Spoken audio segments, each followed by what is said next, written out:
All right, and in a weather alert, our latest series of storms in northern Utah has folks flocking to the slopes for the end of the work week. And you're taking a live look at Deer Valley from Stein Erickson Lodge. Now, we saw snow there earlier this afternoon, but now we're just looking at beautiful blue skies.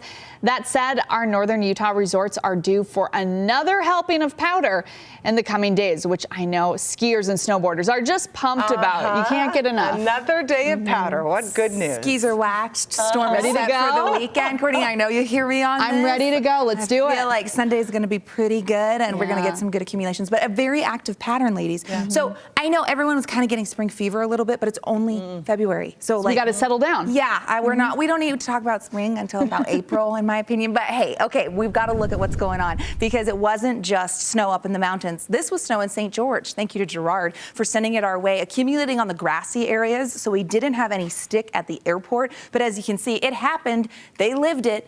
The desert picked up snow. We were on air last night at 10 when it changed from rain to snow. Live look at Sundance, pretty shot there where people are up and enjoying, which, hey, you can't blame them. As you head to the mountains, you have to be careful because we've added a tremendous amount of snow in a short amount of time. Kayla was talking about that, and the avalanche danger is in the considerable range for the Wasatch Range as well as the western Uintas. A little more moderate in the Skyline area, but we also have considerable danger on the eastern side of the state. Now, you look at that and you go, that's not high, but unfortunately, this is the category when most incidents occur, so you have to be extremely careful as the weekend approaches, and we're all anxious to get out and enjoy the high country. Make sure you know before you go. Live look from the ABC4 studios, where we have some cloud cover. Temperatures have made it to 40 degrees. Our southwesterly flow helping with our warming trend, which is really nice. Salt Lake is dry right now, but we did pick up additional accumulation from the snow showers yesterday. What does that mean for Salt Lake? Well, we were sitting at the top 10 spot for the snowiest February on record, but we've moved up to spot number 9. Guess what? There are a few days left in the month, and we've got storms on the way. Where are we going to end up?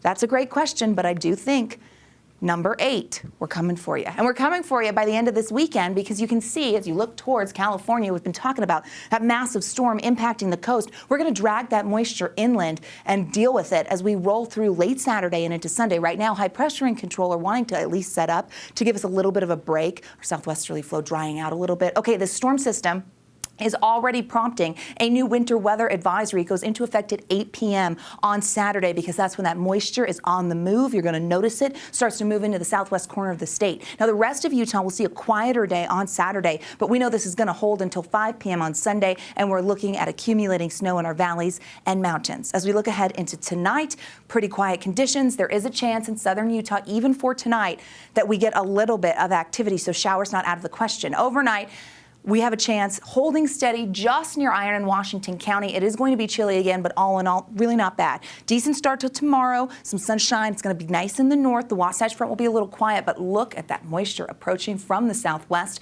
Temperatures rebounding closer to average, and as we roll into Sunday, there's that system. It arrives late Saturday, it moves through, and you see how that moisture slides north and impacts us, meaning that we're looking at additional snowfall. Now, it's not just Sunday. A Futurecast Snow walks you through what to expect. Here we are into Sunday. By Monday afternoon, heavier snow up there in the mountains, but snow peppered throughout the state, including the spine of Utah.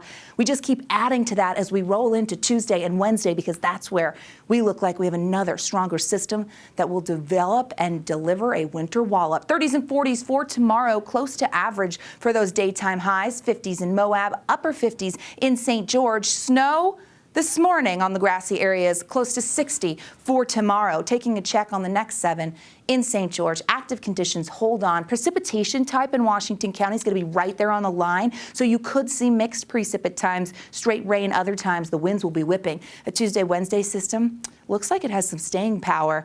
As we look at the Wasatch Front, it brings the potential of snow, temperatures dropping into the 30s.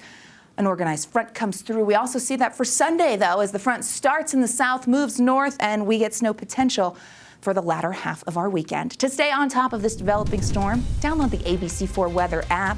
It's easy to do. You take a picture of this. It's a QR code. Takes you right to the App Store. You can download for free, and then you have Utah's most accurate forecast wherever you go.